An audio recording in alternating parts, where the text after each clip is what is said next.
everybody. Thank you so much for choosing me as your dog trainer for Nikita.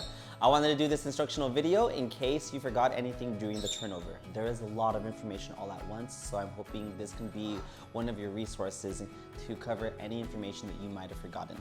So first things first, Nikita is trained with an e-collar. I do have an additional instructional video on the premise of the e-collar, which I'll attach to her portfolio entry, but I'll just go over the basic functions. When I ask Nikita to do a command, I'm going to say Nikita, give her the command, and I'm going to pair that with a hand gesture.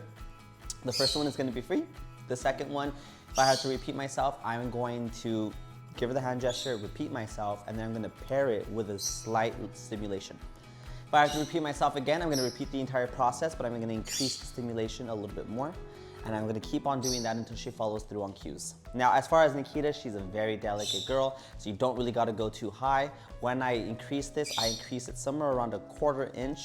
And then once she follows through, I go back to a 0. So I'll show you a little bit of how that's going to look. Nikita, come. Come, Nikita. Come, this way.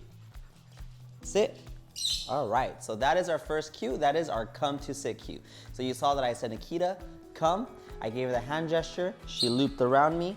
Her ears are parallel with mine, feet are parallel with mine. This is exactly how I want her to look when she is doing the come to sit cue. The reason why we do this is because I want her to be ready for the heel. So again, I ask her to come, she loops around me, she sits to my left side, ears parallel to mine, feet parallel with mine. And if she wants to look at me and get pets, that's perfectly okay as well. Now, had she not listened, I would have said, Nikita, come.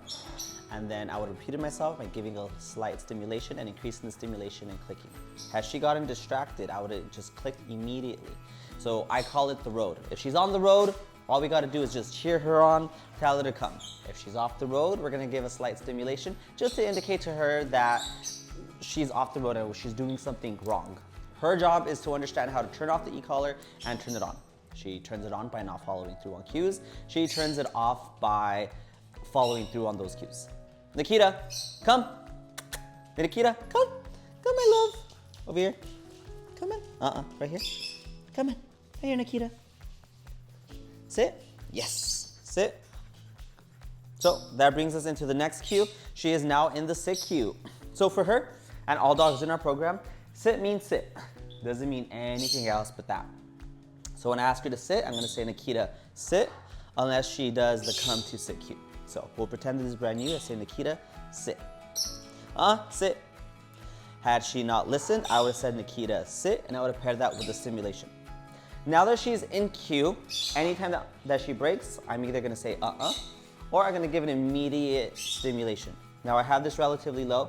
I always anticipate that the dogs are going to mess up. There is nothing wrong with Nikita messing up. Try not to have an emotional attachment to it. This is how dogs learn. All that matters is that when they do mess up, we're here to coach them. So I'm anticipating she's gonna mess up. I have my dial just increased just by a little bit, like 1/4 inch or so.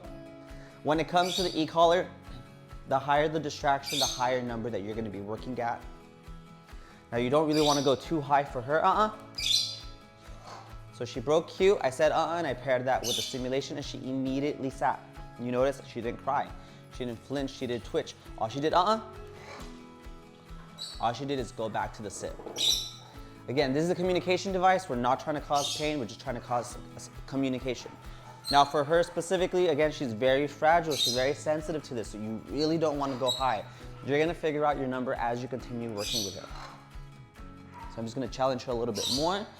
And then as soon as she's ready, I'm gonna say, break, Nikita, good job, my love, my good girl.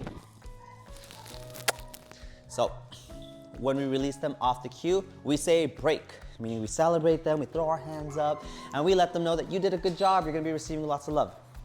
When she's on break, she is allowed to do whatever it is that she wants. She's allowed to play, she's allowed to be goofy, she's allowed to do whatever she wants as long as it's not breaking rules. Breaking rules includes jumping, biting, destroying furniture, doing anything like that. Now, excuse all the noise. We have kennel, working the kennel, and some of the dogs are new to us today, so they're a little unruly. All right, so our next cue is gonna be Nikita, place. All right, so just like all the other cues, place means place. When we ask Nikita to go to her place, I say her name, place, with a hand gesture. Now, the second that she gets off place, I'm gonna meet it with an immediate stimulation. I'm gonna say, and I'm gonna have her go back to that place cue that she was at. Now, my goal for you is that in any of these cues, whether it's sit, down, place, you're able to walk around her and she maintains that place or that cue. Now, place is extremely important because we want to give her boundaries. We want to let her know, like, here, go to this place. We don't want you everywhere else. We might be carrying hot food. We might be having people over that don't want to be around dogs. We might be around other things that are just not for her, right? We want to keep her safe. It's not about control, it's about safety. My good girl. Now, when you're in this cue, don't be afraid to give her treats, love, and praise. But be mindful, just because we give her love and praise doesn't mean that the cue ends. There's only one way that cues end. Well, technically 2 ways. 1, we tell her break, or 2, we move over to the next cue. Now, when she's on place, it's her choice. If she wants to sit or lay down, whatever she wants to do, she's allowed to do. Now, if I say place and sit, now she's on that two cues. She has to maintain that sit. Now, we only train them for about 1.5 minutes. What's wrong, my love? We only train them about 1.5 minutes to 2 minutes, but she's perfectly capable of being able to follow through on this cue for a lot longer. My goal is that you're able to watch a movie, have family over or friends over, and she's able to maintain that cue, that place. But she's doing phenomenal. So every now and then when she's done, you say, Nikita, break. That's a good girl. That's my good girl. Yes, yes. Now, Nikita loves being pet, so we give her lots of pets as a way to kind of reward her. I know she didn't like getting petted in the head before, but now she's pretty good at it, huh? Oh, my love. Yeah, she loves the pets. She loves the pets. All right, Nikita, sit. So I said her name, did a hand gesture, and now she's on the sit cue. So she broke, I said and immediately paired it. Off and sit. No, Nikita, over here. Sit. Off and is kind of our way of saying no. We interchange the two. That's met with an immediate stimulation because it's technically wrong or bad behavior, right? So when she's breaking, it's wrong behavior. When she's going through the trash or doing something crazy, it's bad behavior. Now, she's in the sit cue. Just real quick, don't be afraid to interrupt yourself. If you are having a conversation with someone and your dog breaks, stop the conversation and bring your dog back to that position that you had them in. Now, if I said sit here, it doesn't mean sit over there or over there. You want to bring them right back to where we had them. Dogs are very smart. They'll understand that sit means sit wherever I want at some point. You don't want her thinking that. You want her to understand that sit means sit where I asked you to sit. So right when she went to the place, I said, we're gonna bring you back to here. You're a good girl. That's my good girl. I'm gonna miss you. I'm gonna miss you, huh? Sit. So again, it doesn't mean break. You can give her all the love in the world, by all means. She loves that. We want to keep her happy. Give her all the love, all the treats, but sit means sit until we release her. So the next cue is gonna be our down. Hand gesture, Nikita, down. My good girl, she's so good. Usually doing all this, there's a lot of mistakes, so I'm able to kind of coach through the mistakes, but these dogs are very smart. Is she sassy? Can she be stubborn sometimes? Absolutely, but she's very smart. That's why holding her accountable to everything that we do is very important, because she will figure out who she can work with and who she can get away with rules with. So she's done that a lot with a lot of the people that work here. So she doesn't do that with me. Luckily, we have a wonderful relationship, which is why she follows through on the cues. Now, in regards to following through on cues, there's a reason why she follows through and she's so obedient, because we combine two things. Motivation, the love, the praise, the bond that we have, that motivates her to follow through. This, we combine this and we tie it up with a lot of fun exercises. But when she doesn't follow through, we use obligation. When we combine motivation and obligation, we get what's called reliability.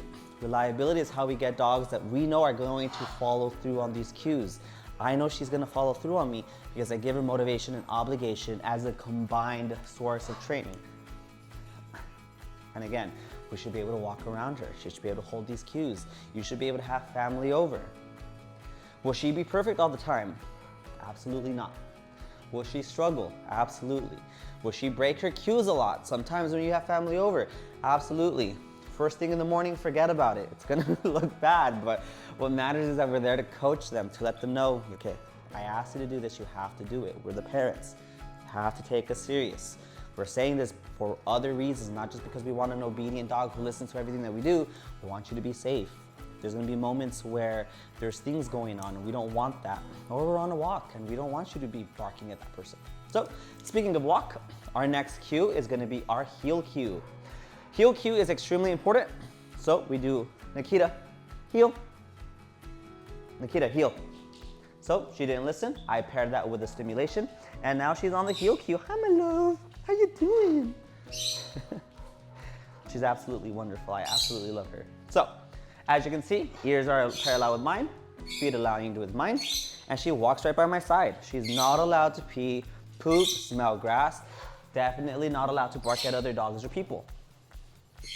So we just walk, and she should follow me everywhere I go. Now, when we're practicing the heel on a weekly basis, I do recommend that you practice. You want to practice left turns and right turns. Left turns, you're bumping into her head. You're guiding her and you're interrupting whatever she's being distracted by. This is how we get dogs to walk reliably by our side, by doing left turns and right turns. Sit. Now when I sit, she has to sit. There's an automatic sit. Sometimes you have to manually ask them to do that, but that's okay. What we want is for her to have a shared experience when we're on the heel, meaning that she acknowledges us, she respects us. This is the foundation of all of our training. How she treats us on the walk is going to be indicative of how she treats you at home. Does she listen to you? Does she respect you? Does she acknowledge you? If she's not doing that on the walk, she's not going to do it at home. The way dogs are built, the walk is going to do so much for your relationship. You want to have a great relationship with Nikita. You don't want her to nip at you. You want her to have respect for you. You want to have good walking sessions with her. Oh, my love. Sit. Sit. So I asked her to sit, and then I said, and she went back to that sit. I actually didn't pair it with the stimulation. That's how intertwined our and stimulation with the e-collar has been, that sometimes she understands the all by itself. I don't need to do any more. Now in the perfect world, you can move away from e-collars and you can move away from treats, and she'll listen to you just because she wants to. But that's gonna take a lot of bonding, a lot of exercises to get there. So for now, be patient. This e-collar is gonna be your new way of life. What's wrong, my love? She wants more love and attention. She'll get, but not because, but not because she wants to, but because I'm gonna release her and give her the love that she deserves. But she can't just have whatever she wants just because she wants it. So now we have to give her a little bit of time and have this healthy disagreement. Healthy disagreement is so important for a relationship between dog parent and dog. We want to be able to disagree and let them know that you're not just getting it. You have to wait, or you're just not going to get it at all. I mean, there's reasons for it that they might not understand. Break. Yes, my love. That just about covers everything. We might have missed a couple of things, might have not. But if you have any questions in between, you feel free to give me a call. I do have a really great feeling about Nikita. She spent a wonderful 2 weeks with her, so we'll definitely miss her. But if you have any questions or concerns, by all means, give us a call and let me know. Thank you so much for choosing Omega Paws. Talk to you soon.